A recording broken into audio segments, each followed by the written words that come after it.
अध्यक्ष महोदय जी, खंड 1, जनजातीय क्षेत्रीय विकास विभाग द्वारा उदयपुर जिले में 4 जनजातीय खेल छात्रावासों का संचालन किया जा रहा है, जिसका विवरण परिशिष्ट पर संलग्न है। खंड 2, उदयपुर जिले में संचालित खेल छात्रावास में अध्ययनरत छात्र जिस जिले के हैं उनका विवरण परिशिष्ट पर संलग्न है। खंड 3, उदयपुर जिले में संचालित खेल छात्रावासों में वर्तमान में अधिकांश छात्र उदयपुर जिले के ही हैं। छात्रों को खेल छात्रावासों में प्रवेश लेने में जिले की कोई बाध्यता नहीं है। अध्यक्ष महोदय, मंत्री महोदय से मैं आग्रह करता हूं आपके माध्यम से कि वनवासी आदिवासी खेल छात्रावास में जो वास्तव में अपना प्रदर्शन बताते हैं और पंचायत लेवल से स्टेट, जिला और स्टेट तक तो वो खेल लेते हैं, वहां तक तो अपना खर्चा वो वहन कर लेते हैं, मगर जब स्टेट से जब बाहर जाते हैं तो ये हमारे आदिवासी छात्र छात्राओं को कोई सुविधा नहीं है। क्या मंत्री महोदय ऐसे खेलने वाले स्टेट और स्टेट से बाहर भी विदेश में भी जाते हैं, उसके लिए क्या आप इनको सुविधा देने का विचार रखते हैं? माननीय मंत्री जी। अध्यक्ष महोदय जी, मान्य सदस्य का ये सवाल तो नहीं था, लेकिन आपने ये कहा कि जो जिले से बाहर जाते हैं, अगर जो खेल सरकार की सूची में खेलों में शामिल हैं, उनको सरकार बाहर जाने की पूरी सुविधा उपलब्ध कराता है।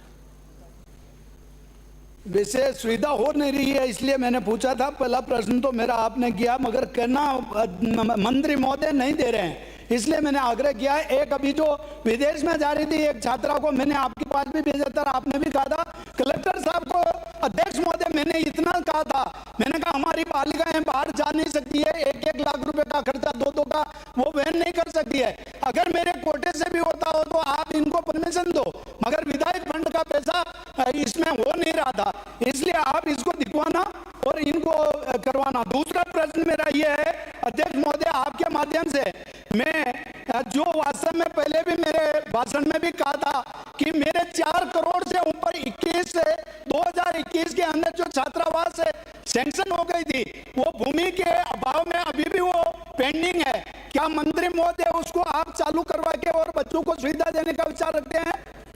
अध्यक्ष महोदय जी, मान्य सदस्य ने जो सवाल किया है, 7 बालिकाएं थी, उसमें जनजाति की भी थी, अनुसूचित जाति की भी थी और जनरल की भी थी, तो जनजाति विभाग से पैसा देना संभव नहीं था। आपकी पीड़ा सही है, और वो जो खेल है लेक्रोस, जो केंद्रीय जो खेलों की सूची है उसमें सम्मिलित नहीं था, जो केंद्रीय मदद नहीं कर पा रहा था। अध्यक्ष महोदय जी, माननीय विधायक महोदय जी ने अच्छी पहल की कि मैं एमएलए कोटों का पैसा दूंगा। मेरे से वो बालिका मिली थी और मैंने कलेक्टर साहब को कहा, कलेक्टर साहब अगर ये इसमें नहीं अगर मदद कर पाते हैं, बच्चियाँ क्योंकि विदेश में खेलने के लिए जाएगी और हमारा भारत का गौरव बढ़ाएगी, इसलिए मैंने कहा CSR का पैसा आप इसको दे करके इनको मदद करिए। फिर बाद में मेरे कमिश्नर को मैंने कह करके और 10 लाख रुपए हमने CSR से उनको दे करके विदेश भेजा, और विदेश जा करके एशियाड खेल में वो रजत पदक लेके आई। ये काम हमने किया। दूसरा, एक आपने कहा जो खेल छात्रावास जिसका काम पूरा नहीं। अध्यक्ष महोदय जी, ये खेल छात्रावास की स्वीकृति 275 में केंद्रीय सहायता से हमको मिला था। 2022 में ये लोग काम करना नहीं चाहते थे, क्योंकि हमारे खिलाड़ियों को प्रोत्साहन मिले, खिलाड़ी वहां पर जा करके रह करके अपनी प्रतिभाओं का प्रदर्शन कर सके, ये करना नहीं चाहते थे, इसलिए इन्होंने इस काम को शुरू नहीं किया। अध्यक्ष महोदय जी, उस समय नगर विकास प्रन्यास उदयपुर क्रीड़ा परिषद को आवंटित खेल गांव परिसर की भूमि उप छात्रावास के निर्माण के लिए 5000 वर्ग मीटर भूमि अनुमति प्रदान की गई, लेकिन सचिव राजस्थान क्रीड़ा परिषद जयपुर द्वारा महाराणा प्रताप खेल गांव में प्रस्तावित जनजाति बालिका खेल छात्रावास के निर्माण हेतु पर्याप्त भूमि नहीं होने का उल्लेख करते हुए उक्त छात्रावास का निर्माण का कार्य अन्य समय किया जाने का आग्रह किया। अध्यक्ष महोदय जी, इससे ही मामला रुक गया।